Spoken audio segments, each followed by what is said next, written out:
Good morning and Assalamu alaikum. This is me, your teacher, Miss Samreen Haroon.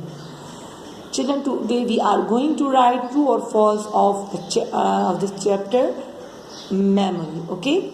So this is the last work of this chapter. So please take out your copy. These are the true false that you have to write in your copy.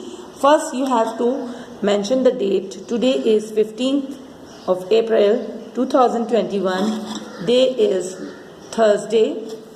On the first line, you have to write true or false and leave the one line and then start the work.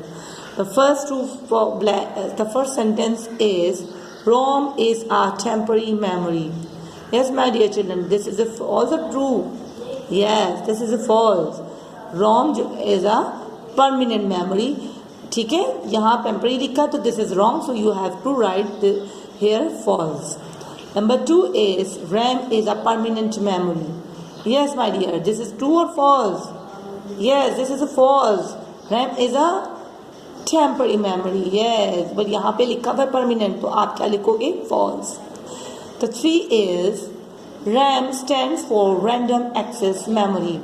RAM की full form random access memory है. Is that true or false? Yes, this is true. Okay, my dear children, the number 4 is ROM stand for read only memory. ROM की full form है read only memory. Is that true or false? Yeah, this is true. So my dear children, today you have to just write the true and false, and then after this blank this work, our work is complete, our chapter is complete. So on the next video we will start a new chapter. Okay, my dear children, whenever you watch my video, so please give me the thumbs up, and please write your name and branch on comments. Okay, my dear children, take care and Allah Hafiz.